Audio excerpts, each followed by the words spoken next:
You're just support staff. Stay out of the way." The words cut through the chaos of the emergency briefing room like a blade, delivered with casual dismissal by Captain Ryan Morrison as he pushed past Elena Rodriguez toward the pilot assignments. Bored. Around them, the Coast Guard Station Miami hummed with urgent activity as reports flooded in about a passenger ferry taking on water 40 miles. Offshore in increasingly dangerous seas, Elena stood motionless for a moment, her weathered hands steady at her sides despite the sting of the comment. At 42, she had heard variations of this dismissal countless times over her 15 years at the station.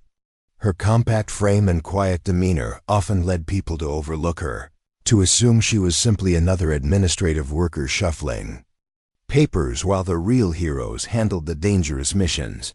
Before we jump back in, tell us where you're tuning in from, and if this story touches you, make sure you're subscribed, because tomorrow, I've saved something extra special for you.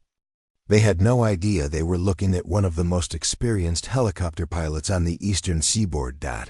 I wonder where you're watching this story unfold from today. Perhaps you're in a bustling coastal city like Miami, where the ocean's moods can change from serene to savage in minutes. Maybe you're in a landlocked town in the heartland, where the closest thing to a maritime emergency is a fishing boat breakdown on a small lake. Or you could be viewing from somewhere overseas, where different uniforms and different languages face the same universal challenges of life, death, and the split-second decisions that separate heroes from bystanders. Wherever you are, you've probably witnessed someone being underestimated before. You've seen that moment when assumptions collide with reality, when the quiet person in the corner turns out to be exactly who everyone needed all along. But rarely does it happen when 100 lives hang in the balance, and even more rarely does it unfold in the unforgiving environment, where sky meets sea and every second counts. The background Elena Rodriguez had always been a woman of precision, rather than proclamation. Her small apartment in Coral Gables reflected this philosophy, everything in its place. Nothing excessive, but every item chosen with purpose. The walls held a few carefully selected photographs, her graduating class from Naval Flight School, her father in his Coast Guard dress uniform, and a faded picture of her younger brother Miguel in his Army fatigues, taken just weeks before his deployment to Afghanistan. What the walls didn't show was the wooden box she kept in her bedroom closet, containing medals and commendations from a military career that had taken her places most people couldn't imagine. Navy Cross for extraordinary heroism during a combat rescue in hostile territory. Distinguished Flying Cross for piloting a damaged helicopter through enemy fire to extract wounded Marines. Purple Heart for injuries sustained when her aircraft took ground fire during a medical evacuation mission. These honors gathered dust in darkness while Elena chose to live a quieter life, one where her skills served a different purpose, but the stakes could be just as high. 15 years ago, Elena had made the difficult decision to transition from active military service to the Coast Guard Reserve, then eventually to her current position as a civilian contractor specializing in aircraft maintenance and logistics coordination. The choice hadn't been about fear or failure, it had been about family. Her father, Roberto Rodriguez, had been a Coast Guard mechanic for 30 years before a heart attack forced his early retirement. Her mother, Carmen, developed early onset Alzheimer's shortly after Elena's brother was killed by an IED in Kandahar. Someone needed to be close to home to help navigate the maze of medical appointments and insurance claims. To ensure her father didn't carry the burden alone, Elena had been at the peak of her military career, a test pilot for new rescue aircraft, and an instructor for advanced combat techniques. Giving up that trajectory meant accepting a role where her extensive experience would be largely invisible, where her pilot credentials would be noted in her file, but rarely acknowledged in daily operations. She told herself it was temporary, that once her parents' situation stabilized, she might return to active flying status. But temporary became permanent as she discovered satisfaction in the support role, in being the person who ensured aircraft were maintained to perfection. Missions were planned with meticulous attention to detail, and younger pilots had access to the knowledge she'd accumulated through years of high-stakes operations. The Coast Guard Station, Miami, had become her second home, a place where her quiet competence was valued even if her full capabilities weren't widely known. She arrived each morning at 0530, reviewed maintenance logs and weather reports, coordinated with air traffic control, and ensured that when pilots needed to launch on emergency missions, every system would function flawlessly. What her colleagues didn't realize was that Elena maintained her flight certifications through weekend training sessions at a private airfield, that she regularly practiced emergency procedures in a civilian flight simulator, and that her logbook contained more hours of challenging flight time than most of the active pilots at the station. The unspoken hierarchy. Coast Guard Station Miami operated on multiple levels of recognition and respect, not all of them official. At the top of the social structure sat the active rescue pilots, men like Captain Ryan Morrison, whose square jaw and confident swagger made him the face of recruitment, posters, and community relations events. Morrison had logged hundreds of search and rescue missions over his 8-year career, earning genuine respect for his flying abilities and his willingness to take calculated risks when lives were on the line. Below the pilots came the rescue swimmers, the flight mechanics, and the communications specialists, all crucial members of the operational teams who shared in the glory and recognition when successful missions made local news. Their stories were told at community events, their photographs appeared in the station newsletter, and their families wore their service with visible pride.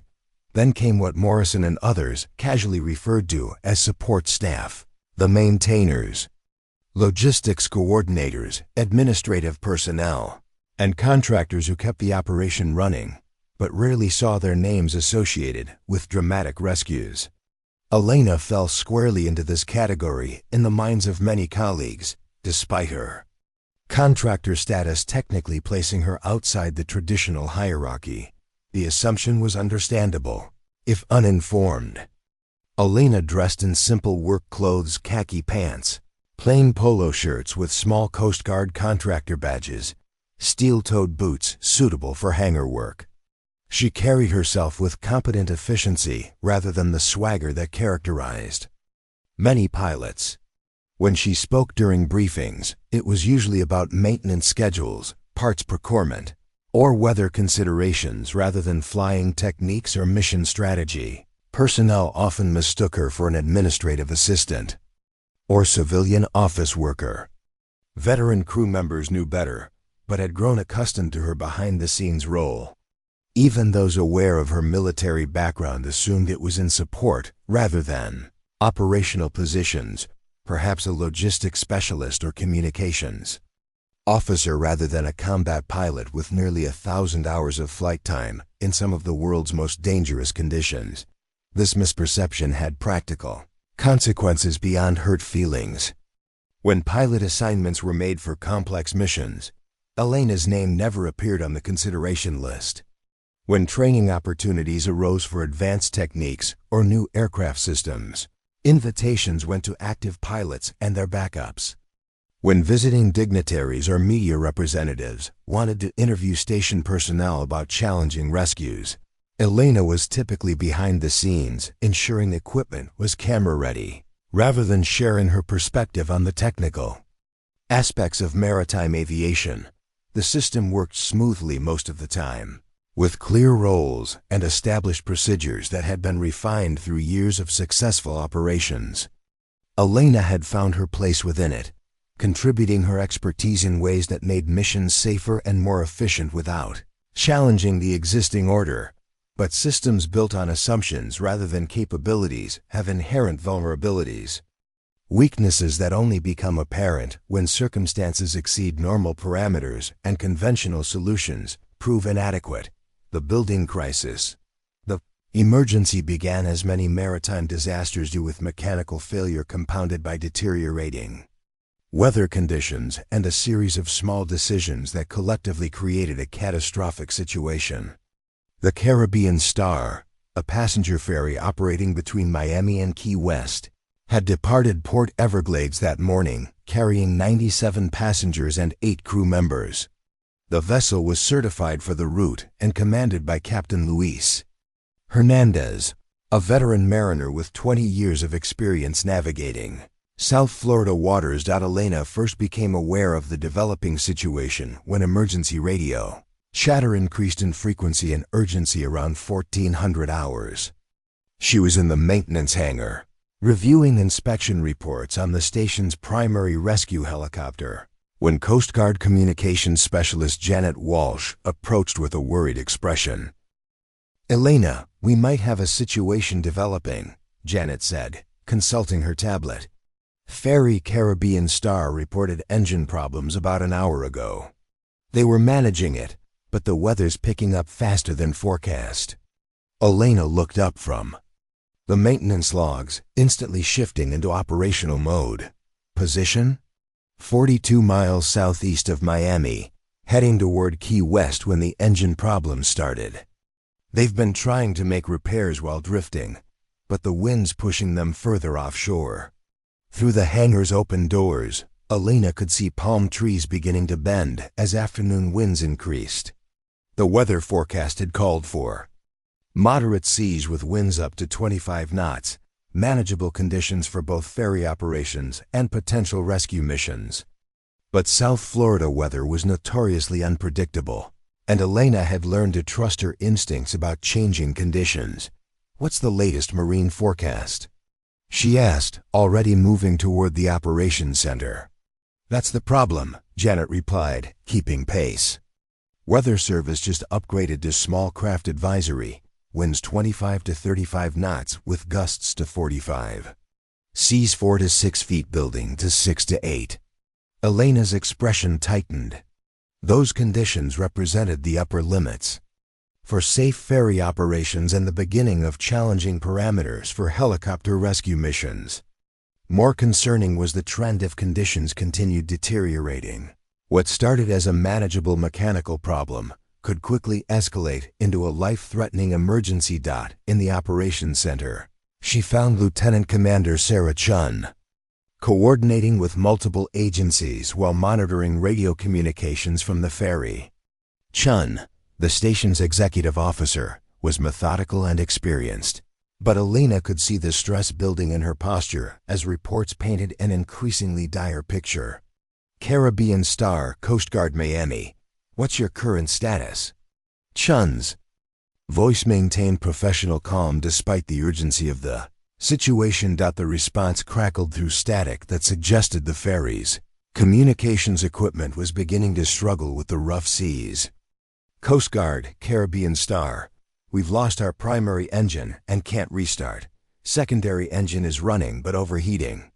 We're taking on some water through hull plates that worked loose in the swells.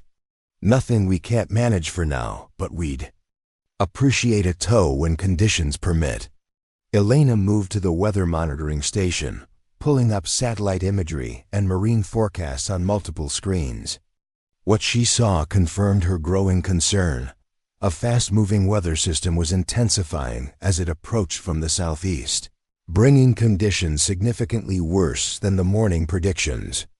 Wind speeds were already exceeding forecast, and the wave heights were building toward levels that would make the ferry situation untenable. "Commander Chun," Elena said quietly, approaching the duty officer's station. "I'd recommend launching the C-130 for reconnaissance and positioning our H-65 for immediate deployment. The weather window is closing faster than forecast." Chun looked at her with mild surprise. Support staff typically didn't offer tactical recommendations, especially during active emergency operations. But she also knew Elena's reputation for thorough preparation and accurate assessments. "What are you seeing that we're not?" Chun asked, gesturing toward the weather displays. Elena pointed to the satellite imagery, highlighting areas where cloud Formations indicated rapidly strengthening winds. This system is organizing faster than predicted. Surface winds are going to hit 40+ knots within 2 hours, with seas building to 8 to 10 feet. At that point, the ferry becomes a rescue mission instead of a tow job. As if summoned by their conversation, Captain Morrison entered the operations center with his characteristic confidence, immediately taking in the situation with practiced efficiency. At 34, Morrison was legitimately skilled and experienced, with a natural ability to remain calm under pressure that made him effective in crisis situations.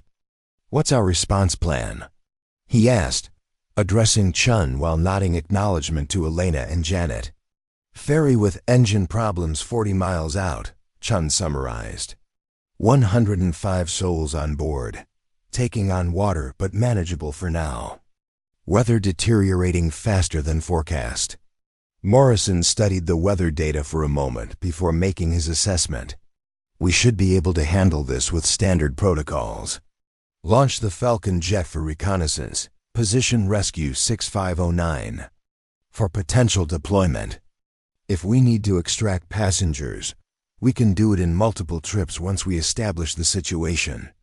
Elena remained silent, but her experienced eye caught details that suggested the situation was more complex than Morrison's confident assessment. Implied, the ferry's reported position placed it in an area where ocean currents would push a disabled vessel toward increasingly dangerous waters. The passenger manifest included several elderly individuals and families with small children, complicating potential evacuation procedures. Most critically, the window for safe helicopter operations was narrowing rapidly as sea conditions deteriorated. "Sir," Elena said carefully, "I'd recommend considering immediate deployment rather than staged response. The weather trend suggests we may not have multiple opportunities for safe passenger transfer." Morrison turned toward her with an expression that mixed surprise with irritation. "Thank you for the input," he said in a tone that made clear her opinion was neither requested nor valued. "But I think we can handle the tactical planning." The dismissal was delivered with practiced smoothness, the kind of professional put-down that established hierarchy without creating an overt confrontation. Elena absorbed it without reaction, stepping back to her support role while mentally noting the factors that Morrison's assessment had overlooked. Chun, caught between competing perspectives from subordinates with different areas of expertise, chose to follow established protocol. "We'll launch the C-130 for reconnaissance first, then make deployment decisions based on their assessment. Prep rescue 6509 for potential mission, but hold for confirmation of conditions." It was a reasonable decision based on available information and standard procedures. Elena returned to her coordination duties, ensuring the helicopter was maintained at full readiness while monitoring weather updates that painted an increasingly ominous picture. What none of them knew yet was that the Caribbean Star was carrying passengers who hadn't appeared on the official manifest, a group of undocumented immigrants who had purchased passage through informal channels, bringing the actual number of souls on board to nearly 130. The ferry's captain, caught between compassion and regulation, had allowed the additional passengers aboard, but hadn't reported their presence to Coast Guard authorities. This information would change everything about the rescue operation, transforming a manageable situation into a crisis that would test the limits of equipment, procedures, and personnel. But for now, the response proceeded according to standard protocols, with Elena relegated to her support role while preparations continued for what everyone assumed would be a routine, if challenging, rescue mission. As afternoon shifted toward evening and weather conditions continued their relentless deterioration, the stage was set for a crisis that would reveal the true cost of assumptions and the hidden strength of those dismissed as just support staff. The real test was about to begin. The crisis escalates. The first sign that standard protocols weren't going to be sufficient came at 16:30 hours, when the C-130 Reconnaissance aircraft reported conditions far worse than anyone had anticipated. Lieutenant Commander Chun's face grew, increasingly grave as she listened to the pilot's assessment crackling through the communication system. Coast Guard Miami, Rescue 2107. Weather on scene is deteriorating rapidly. Surface wind sustained at 42 knots with gusts to 55. Seas 8 to 10 feet and building. Ferry is taking heavy water over the bow and listing approximately 15 degrees to starboard. Estimate 100 plus souls visible on deck. Elena looked up sharply from her coordination desk. 100 plus souls. The manifest had listed 105 total, but if people were crowding the deck instead of remaining in sheltered areas, it suggested either panic or structural problems that made the interior unsafe. Morrison, monitoring from the pilot-ready room, keyed his radio. Rescue 2107. Can you confirm passenger count? Manifest shows 105 total. Negative Miami. Visual count shows significantly more. Estimate 120 to 130 individuals visible on deck and upper areas. Repeat, significantly. More than manifest indicates. The implications hit everyone simultaneously. Undocumented passengers weren't uncommon on commercial ferries, but this many additional people changed every aspect of the rescue calculation. More souls meant more trips, longer exposure time, and exponentially increased risk for both victims and rescuers. Chun immediately began recalculating resource requirements while Morrison assessed helicopter capabilities. Elena, meanwhile, studied weather projections with growing alarm.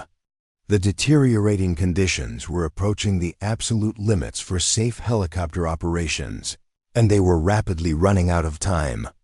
"Commander," Elena said, approaching Chun's station again. "At current deterioration rate, we'll have maybe 90 minutes of viable flight conditions. After that, winds will exceed safe limits for passenger hoisting operations." Before Chun could respond, the radio crackled with increased urgency from the ferry itself. Coast Guard, this is Caribbean Star. We have an emergency. Secondary engine has failed. We're dead in the water and taking on significant amounts of water. Hull breach is expanding. We need immediate assistance. The situation had just transformed from a potential rescue to a definite evacuation under increasingly dangerous conditions. Chun's training and experience kicked in as she began coordinating response assets, but Elena could see the mathematical reality that others were still processing. They didn't have enough time or resources to safely evacuate 130 people using standard procedures. Morrison suited up and headed for the helicopter, his confidence unshaken, but his expression showing the first signs of concern. "We'll make multiple trips," he announced to the operations center. "Extract the most vulnerable first, then work through the passenger list systematically." Elena watched him go, knowing from her own extensive experience that his plan, while textbook correct, failed to account for the rapidly changing variables. In combat situations, she had learned that rigid adherence to standard procedures could be fatal when conditions exceeded normal parameters.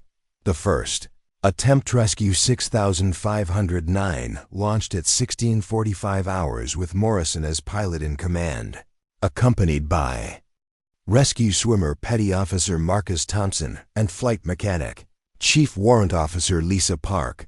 Elena monitored their progress from the operations center, tracking their route and maintaining communication with both the aircraft and the ferry.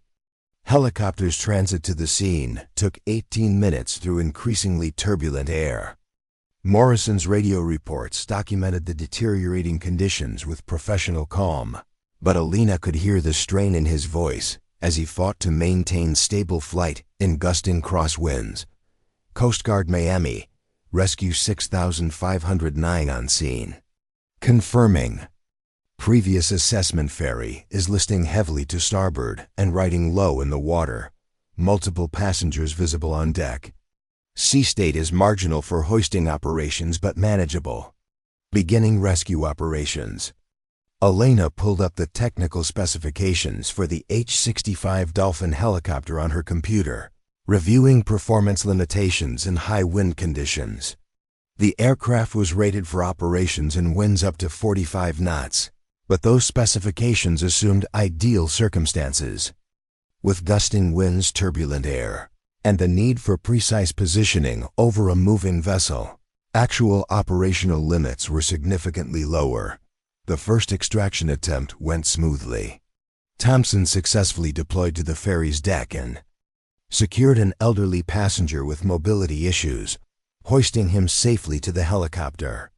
One down, approximately 129 to go, but the second attempt revealed the mathematical impossibility of their situation as Morrison repositioned for another pickup. Wind gusts pushed the helicopter dangerously close to the ferry's superstructure. He had to abort the approach twice before successfully deploying Thompson again. "This is taking too long," Elena muttered, calculating time and fuel consumption rates. At their current pace, they could extract perhaps 30 people before fuel requirements forced a return to base.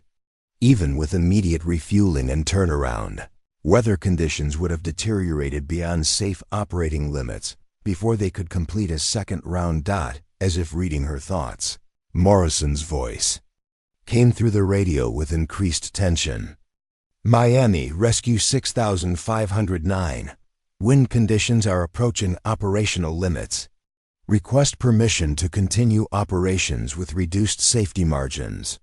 Chun hesitated, weighing the risks of pushing beyond established safety protocols against the certainty that people would die if they didn't. Elena knew that hesitation could be fatal, not just for the passengers, but for the aircrew attempting the rescue. "Morrison," Elena said quietly to Chun, "he's right about the conditions, but wrong about the solution. One helicopter can't extract that many people in these conditions, even with reduced margins." Chun looked at her questioningly. "What are you suggesting?" Elena took a deep breath, knowing that what she was about to propose would challenge everything about the station's established hierarchy and procedures. Launch a second aircraft simultaneously. Deploy both helicopters for continuous operations instead of sequential trips. "We don't have a second crew available," Chun replied. "Our backup pilot is on leave, and the reserve pilot can't get here for another hour." The words hung in the air as Elena realized this was the moment she had to choose between maintaining her quiet support role and revealing capabilities she had kept hidden for 15 years. "I can pilot the second aircraft," she said simply. The revelation, the operations center fell silent except for the continuous radio chatter from the ongoing rescue mission. Chun stared at Elena with a mixture of surprise and confusion, while other personnel turned to witness this unexpected development. "Elena, I appreciate the offer, but you're not qualified for rescue operations," Chun said carefully. "Your background is in maintenance and logistics coordination." Elena reached into her wallet and pulled out a small plastic card. Handing it to Chun, it was her current pilot's license, showing ratings for both rotary and fixed-wing aircraft with instrument and multi-engine qualifications that exceeded those of most military pilots. "Ma'am, I maintain current proficiency in the H-65 Dolphin, H-60 Jayhawk, and several other rescue aircraft. I've logged over 900 hours in maritime rescue operations, including combat conditions significantly more challenging than current weather." Chun examined the license, her expression shifting as she processed the implications. "Elena, why didn't we know about this?" "Your file shows contractor status for maintenance and coordination." "Because that's the job I was hired to do," Elena replied. "But I've maintained my flight certifications and continue training because situations like this can develop." From the radio, Morrison's increasingly strained voice interrupted their conversation. "Miami, conditions are continuing to deteriorate. I've extracted 8 passengers, but fuel state requires return to base soon." Ferry is listing more severely, and passengers are showing signs of panic. Chun made a command decision that would have been unthinkable an hour earlier. Elena, if you're certified and current, we need every available asset. Can you be ready to launch in 15 minutes? I can be ready in 10, Elena replied, already moving toward the equipment locker where flight gear was stored. As she suited up in survival gear and flight helmet, Elena felt the familiar calm that descended before high-stakes operations. This was the environment where her training and experience converged, where years of preparation either proved sufficient or deadly inadequate. Chief Park, Morrison's flight mechanic, had a younger colleague available for the second helicopter. Petty Officer Rodriguez, no relation to Elena, was eager for the experience, but had limited time in actual rescue operations. For the rescue swimmer position, Elena made an unconventional choice. I need someone who can work fast and handle panicked civilians, she told Chun. Who's your most experienced swimmer available? Thompson is already deployed with Morrison. Next qualified is Petty Officer Williams, but he's relatively new. Elena shook her head. What about civilian personnel with rescue experience?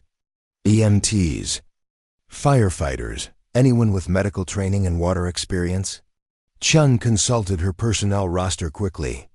Janet Walsh has MT certification and competitive swimming background, but she's communications, not rescue operations. Janet, Elena called across the operations center. Are you current on water rescue techniques? Walsh looked up from her radio station in surprise. Yes, ma'am. I maintain certification for volunteer work with county rescue, but I've never deployed. On Coast Guard operations, want to save some lives today? The question cut through regulations and protocols to the fundamental purpose they all served. Walsh didn't hesitate. Yes, ma'am. The dual rescue at 1712 hours. Rescue 6508 launched with Elena as pilot in command, Petty Officer Rodriguez as flight mechanic, and communications specialist Walsh as an unconventional rescue swimmer. Elena's first challenge was proving she belonged in the pilot's seat, not just to her crew but to herself. After years away from operational flying, the helicopter responded to her touch like a familiar instrument. Controls perfectly calibrated to muscle. Memory developed through thousands of hours in similar aircraft. As they encountered the same turbulent conditions that were challenging Morrison, Elena's experience in combat zones provided context that made civilian rescue operations seem manageable by comparison. This is nothing compared to flying in Afghanistan, she told Rodriguez over the internal communication system. At least here, nobody's shooting at us. Her radio technique was crisp and professional as she coordinated with Morrison's aircraft and the ferry itself. Years of maintaining radio discipline under stress served her well as she quickly established herself as a competent addition to the rescue operation rather than a liability.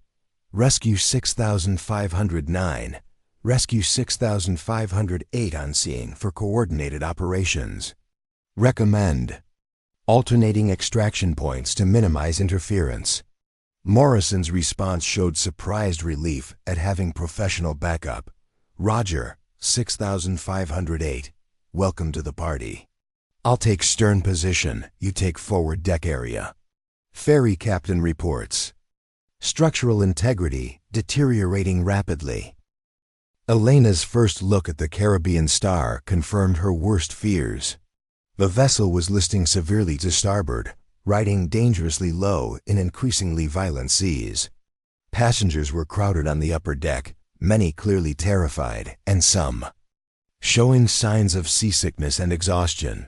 But Elena also saw something that Morrison, focused on technical flying challenges, had missed. The passenger distribution wasn't random. Families were clustering together, creating areas of greater density that would be harder to evacuate quickly.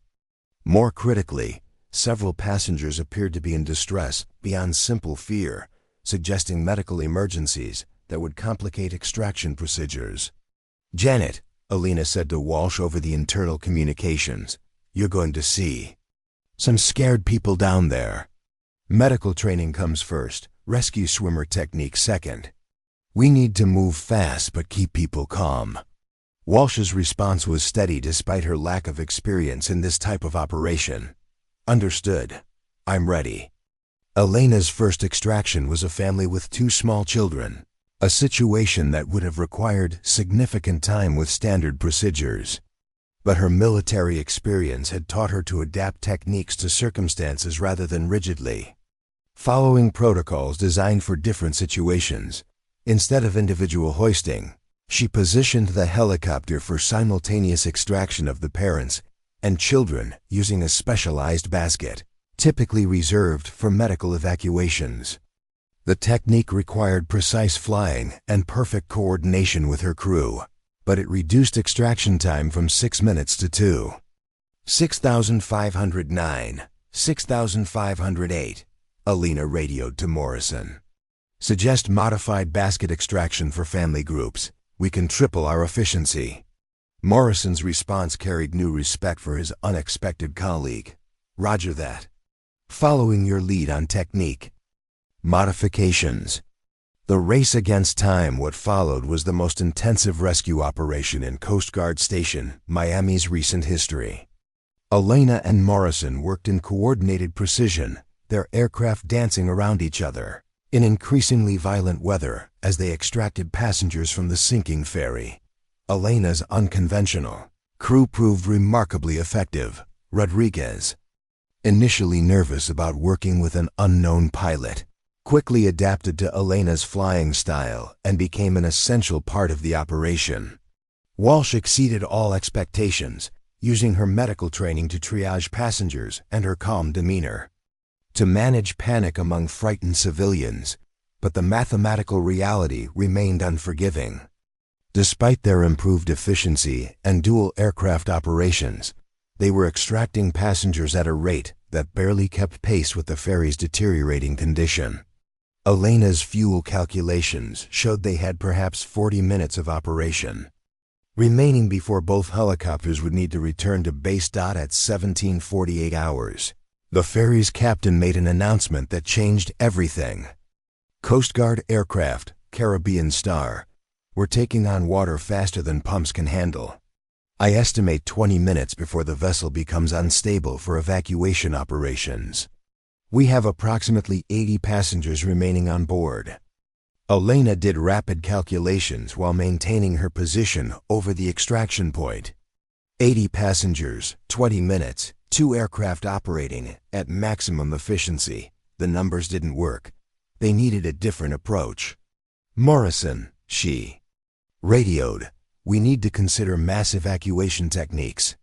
Individual extraction won't get everyone off in time. What are you suggesting? Morrison's voice showed the strain of intensive flying in deteriorating conditions. Elena's military experience provided the answer, but it required techniques that stretched Coast Guard protocols to their limits. Life raft deployment from the helicopter, then extract rafts instead of individuals. Ferry can launch remaining passengers into rafts. We hoist the rafts. It was dangerous, unconventional, and far beyond standard operating procedures. But Elena had seen similar techniques used in combat situations where conventional approaches proved inadequate. Chun's voice came through the radio from the operations center. Rescue 6508. That technique isn't in our standard procedures. Do you have experience with that method? Affirmative, Elena replied while positioning for another individual extraction. I've used similar techniques in hostile environments. Risk level is high but manageable with proper execution. Morrison, overhearing the exchange, made the command. Decision, let's do it. Elena, you have more experience with unconventional techniques. Take lead on raft operations. The final push, the last phase of the rescue operation, pushed every participant beyond their normal limits. Elena's crew deployed inflatable life rafts from the helicopter, while the ferry's crew managed passenger loading under increasingly desperate conditions. The vessel was listing nearly 30 degrees to starboard, and settling deeper with each passing minute. Elena's flying during this phase was nothing short of extraordinary. She maintained precise position over moving life rafts in gusting winds that exceeded safe operating limits, using techniques developed during combat operations to compensate for conditions that would have grounded most pilots. Walsh proved to be exactly the right person for managing panicked civilians in life rafts. Her medical training helped her identify and prioritize passengers with medical emergencies, while her calm demeanor prevented panic from spreading among groups of frightened people packed into small rafts. Elena, Walsh called over the internal communications as they hoisted their third raft full of passengers. "There's a woman down here having a heart attack. We need to get her to medical care immediately." Elena made an instant decision that demonstrated the kind of judgment that separated exceptional pilots from merely competent ones. "Rodriguez, prepare for emergency medical transport. We're going direct to Jackson Memorial Trauma Center instead of returning to base." The detour added critical minutes to their fuel consumption, but Elena's military experience had taught her that saving lives sometimes required accepting calculated risks.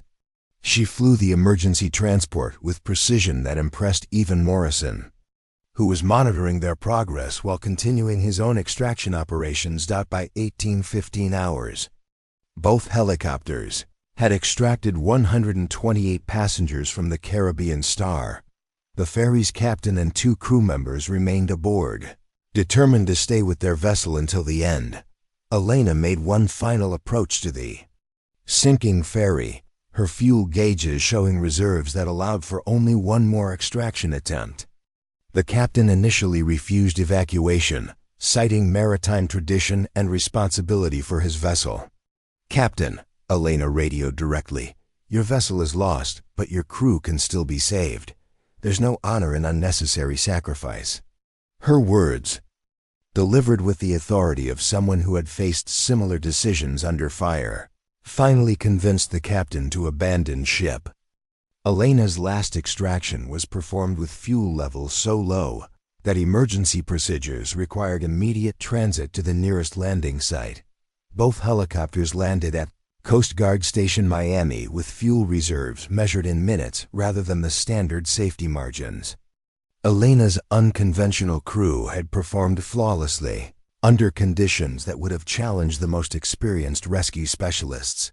The aftermath in the hours that followed, as media reports began covering the dramatic rescue and investigators started calculating the full scope of the operation, Elena found herself in an unfamiliar position, the center of attention rather than quietly supporting from the background. The final count revealed that 132 souls had been rescued from the Caribbean Star before the vessel sank in 12-foot seas 45 miles offshore. The rescue had been completed in conditions that exceeded safe operating parameters for helicopter operations, using techniques that had never before been attempted in Coast Guard District 7.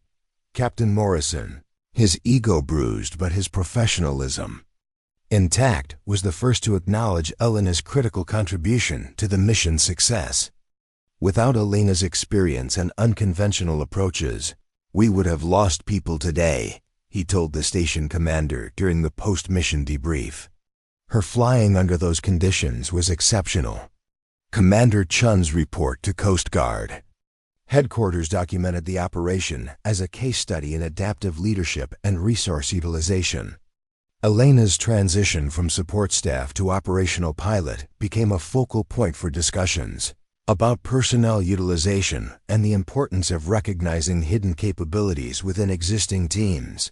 Local media coverage initially focused on the dramatic rescue itself, but follow-up stories began exploring Elena's background and the circumstances that had kept her extraordinary qualifications hidden for 15 years. Her military decorations and combat experience became public knowledge, transforming her from an anonymous support worker to a recognized hero overnight. But for Elena, the most meaningful recognition came from the passengers themselves. Families approached her at the hospital where many had been taken for medical evaluation. thanking her not just for the rescue, but for the calm professionalism that had given them confidence during the most frightening experience of their lives.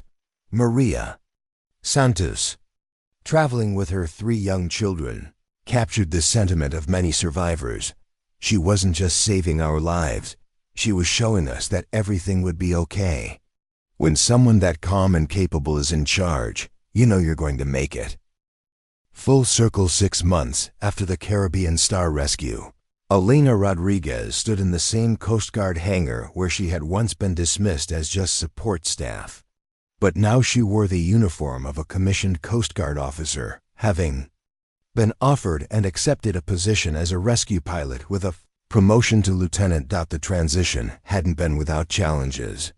Some personnel resented her rapid advancement, viewing it as favoritism based on a single dramatic mission rather than consistent performance. Elena addressed these concerns by maintaining the same quiet professionalism that had characterized her support role, earning respect through competence rather than demanding it. Based on recognition, her new position allowed her to implement training programs based on her military experience, teaching adaptive techniques that could be applied when standard procedures proved inadequate. The program became a model for other Coast Guard stations, emphasizing the importance of thinking beyond rigid protocols when lives were at stake. Morrison, initially resistant to Elena's elevation to peer status, eventually became one of her strongest supporters. Their partnership and subsequent rescue operations demonstrated that professional respect could transcend initial prejudices when competence was proven under pressure. The Caribbean Star rescue became a turning point not just for Elena personally, but for Coast Guard policies regarding personnel utilization and the recognition of diverse experience within existing teams. Her story was cited in military leadership courses as an example of how assumptions about roles and capabilities could blind organizations to valuable resources. Elena's father, Roberto, lived to see his daughter receive the Coast Guard Medal for her role in the rescue operation. His pride was evident as he watched her accept the award, remembering the young girl who had insisted on learning to fly despite everyone telling her it wasn't practical for someone from their neighborhood. She was always different, he told local reporters covering the ceremony. Even as a child, she never accepted that someone else's limitations should define what she could accomplish. Elena's story resonated far beyond the Coast Guard community. Women in military and civilian aviation cited her as inspiration for pursuing careers in fields where they might be underestimated. Support personnel in various organizations used her example to advocate for broader recognition of their capabilities and contributions, but perhaps the most important impact was on the culture at Coast Guard Station Miami itself. The casual dismissal of personnel based on their assigned roles rather than their capabilities became unacceptable after Elena's demonstration of hidden expertise. Commanders began actively seeking to understand the full range of skills available within their teams, leading to more effective utilization of human resources and better mission outcomes. Elena's quiet apartment in Coral Gables now displayed her Coast Guard medal alongside the military decorations she had previously kept hidden. The change represented more than just recognition. It symbolized her decision to fully integrate her past experience with her present service, rather than compartmentalizing different aspects of her professional identity. As she prepared for another day of rescue operations, Elena reflected on the lesson that her story had taught everyone involved. The most extraordinary capabilities often hide behind the most ordinary appearances. In a world quick to categorize and dismiss, her journey from just support staff to decorated rescue pilot served as a reminder that heroism comes in many forms, often from the quiet professionals who keep systems running while maintaining readiness. For the moment, everything depends on their hidden strength. The rescue of 132 souls from the Caribbean Star had lasted only a few hours, but its impact on Elena Rodriguez and everyone who witnessed her transformation would endure for years to come. Sometimes the most important rescue isn't the one that makes headlines.